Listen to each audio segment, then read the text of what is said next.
Hi, my name is Heesuh Kim from the KGSEA Math Circle, and today I'll be giving a brief introduction to epigenetics.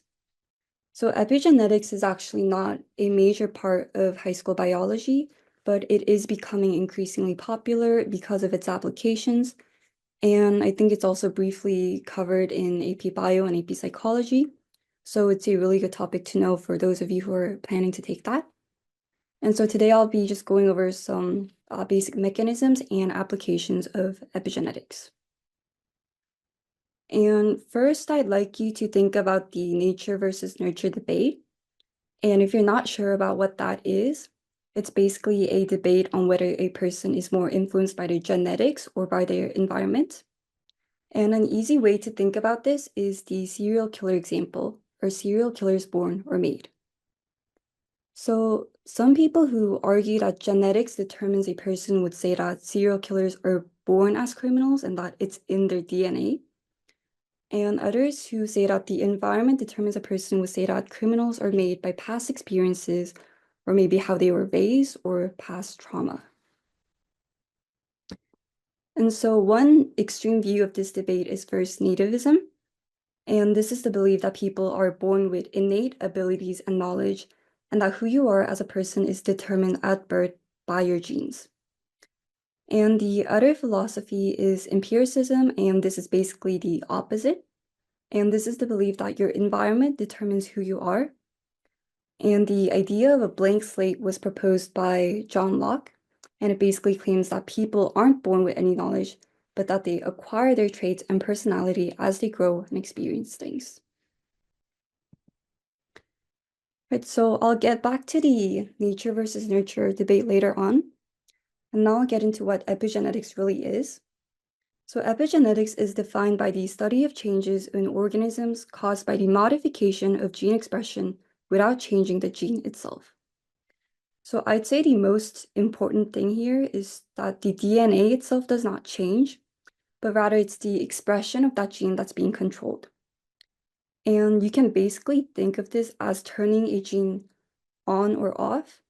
And this is basically done through controlling the expression of genes by changing how the chromosome is organized. So if you just quickly review the structure of a chromosome is basically made up of DNA that spirals around proteins called histones. And the organization of these histones are actually determined by epigenomes, which are chemical tags that regulate gene expression. And so in order for the gene to be expressed, it first needs to be transcripted so that a protein can be formed. And transcription begins when transcription factors attach to specific sequences of DNA. And these transcription factors act like switches that turn the gene on so that it can be read and eventually translated into a protein. But in order for transcription factors to be able to attach to the DNA, the histones need to be loosely packed together so that the transcription factors can attach. But if the histones are tightly packed together, the transcription factors cannot bind, so the gene will not be expressed. So for example, in this picture here, the histones are very tightly packed together. And this is basically known as methylation. And so methylation is a process that represses gene activation, so it turns the gene off. And this happens when histones are tightly packed together so the DNA becomes inaccessible for transcription. And this is done through the addition of a methyl group, which causes these histones to become tightly packed, thus repressing gene expression. And the opposite process is called acetylation. So if the histones are packed loosely, then the genes become more accessible, and this basically turns the gene on. And this is called acetylation, and this promotes gene expression by making the gene more accessible for transcription. And this is done through the addition of an acetyl group. And so methylation and acetylation are examples of histone modification, where you alter the histones to control the access to genes.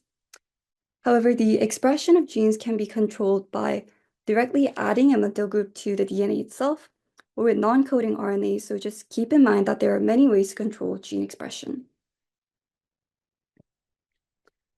Now, the important thing to keep in mind is that these changes are reversible and they don't actually change the DNA sequence. And if you think about why this is significant, these gene expressions are controlled by environmental factors. So for example, if you're in a stressful environment, your body's going to react to that stimulus and change the gene expression to produce chemicals that counteract stress. And what this means is that the environment changes how your genes are expressed. So going back to the nature versus nurture debate, even though your genes are inherited and permanent, their expression is controlled by the environment and experiences that you face. So basically, a combination of genetics and external influences act together to shape a person. So although the nature versus nurture is still debatable, it is considered a bit outdated because now we know that nature and nurture work together to form a person's traits and personality. And so one topic of controversy in this topic is epigenetic inheritance and whether the epigenetic tags can be passed down from parent to offspring. So as I mentioned before, epigenomes are influenced by the environment, so they shouldn't be inherited from parents. And usually the epigenetic tags are completely erased when an egg is fertilized. And this is known as reprogramming, where all the genetic tags are erased.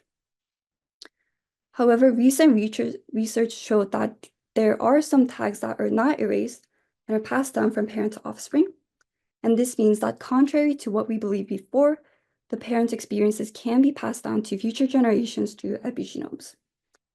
And so things like trauma can be passed down, and there's also a lot of interesting research being done in this area. And the most interesting thing about epigenetics is its application, and most importantly, cancer. So cancer is caused by an uncontrolled cell division, and this is basically due to a mutation in the gene, which makes your body unable to control cell division.